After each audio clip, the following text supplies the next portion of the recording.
Brought to you by Express Care Health and Skin Center. Get in, get out, get better. Welcome back, folks. This continues to be the Healthy Living edition of KUAM News Extra. Now your hands, these two things, play a very vital role to everyday life, especially when gesticulating. It's estimated that 10% of the world experiences a condition known as hand dermatitis or hand eczema. Dry, flaky hands can be an embarrassing condition, leaving you self-conscious and hesitant to shake hands.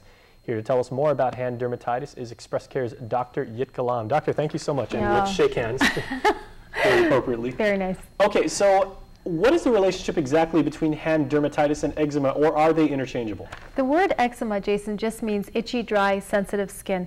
So hand dermatitis, the word dermatitis just means rash. Hand rash is a form of eczema, meaning itchy, dry skin on your hands. Mm-hmm. Yeah. And this is caused typically by, is it environmental conditions, like maybe, you know, people that move here from the States where it might be either hotter or colder, and then they come here and, you know, their skin reacts to... You know, it can be due to various factors, both outside your body and inside your body. As far as inside your body, certain people are born with thinner skin, drier skin, and especially as we get older, again, our skin becomes drier and thinner.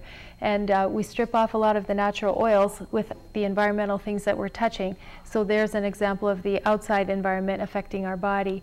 Okay, so when we're using harsh soaps and detergents, or in our occupation, for example, a hairdresser or house cleaner, that person's going to be using a lot of chemicals and stripping oils and so on from their hands, exposing themselves to chemicals, becoming and getting a lot of irritation. Mm-hmm. Now, of course, you know, when you and I talk about all things medicinal, sometimes we like to debunk certain medical myths.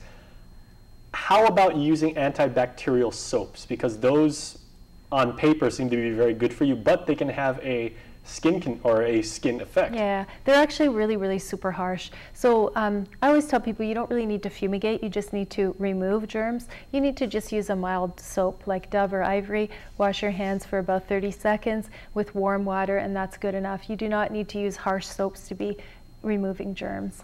Okay, is hand dermatitis contagious though? Like when we just shook hands, like if I had it, would I unfortunately just pass it on you? No, okay. No. But it can get infected, and then people get, you know, actual pus and blisters and sores on their hands. Then that could be contagious. Mm-hmm. And it's especially difficult in people who are food handlers.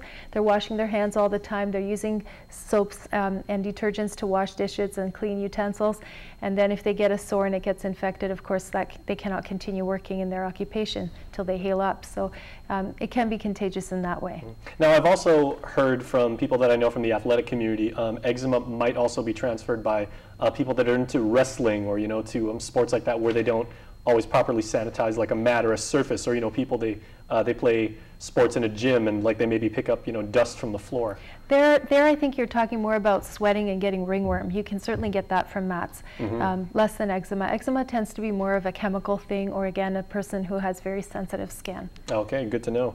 Okay, so let's talk about cures now. How exactly, if one has this, can one get rid of it? Okay, so the most important thing is to recreate the barrier that your hands need, a natural oil barrier that you would have been born with, and that is by moisturizing. So then when we're talking about moisturizer, people often will use lotions, mild lotions, for example, Aveeno or Eucerin lotion. These things are way too mild. You need something sticky and greasy. So the most effective thing is actually Vaseline, the sticky petroleum jelly, using that to lubricate your hands many times a day. Of course, that makes it hard to do any work during the day, so it's good to do that at nighttime before bed, and then sleep with either a plastic bag or some gloves on overnight, so that can really soak in. I tried to do that once. I actually used moisturizing hand lotion, and then I grabbed my mouse to do some work on the computer, and it went flying across the room. That's right, it won't work.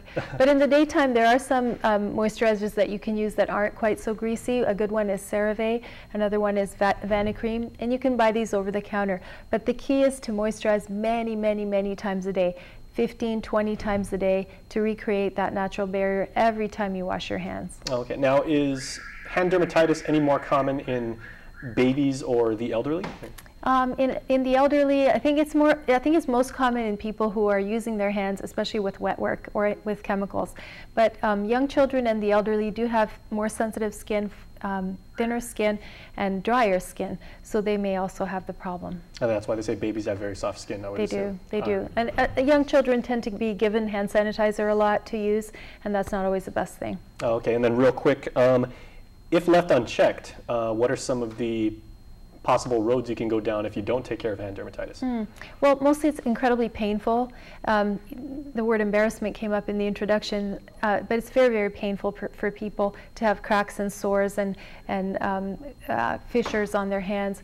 It's hard for them to do any work, and sometimes it's very, very itchy too, so they're constantly scratching, getting infected. And by that, Mara, would it be like maybe more like around the joints or like around the knuckles? It's usually actually between the fingers. In the webbing? In the webbing, Okay. All right, well, we do have some viewer questions, some really good ones tonight, so you want to stick around for those? Yes. Okay, we would love to have your input on that. We would love for you to watch The Good Doctor answer those questions when we return on Healthy Living Tuesday. Stay with us.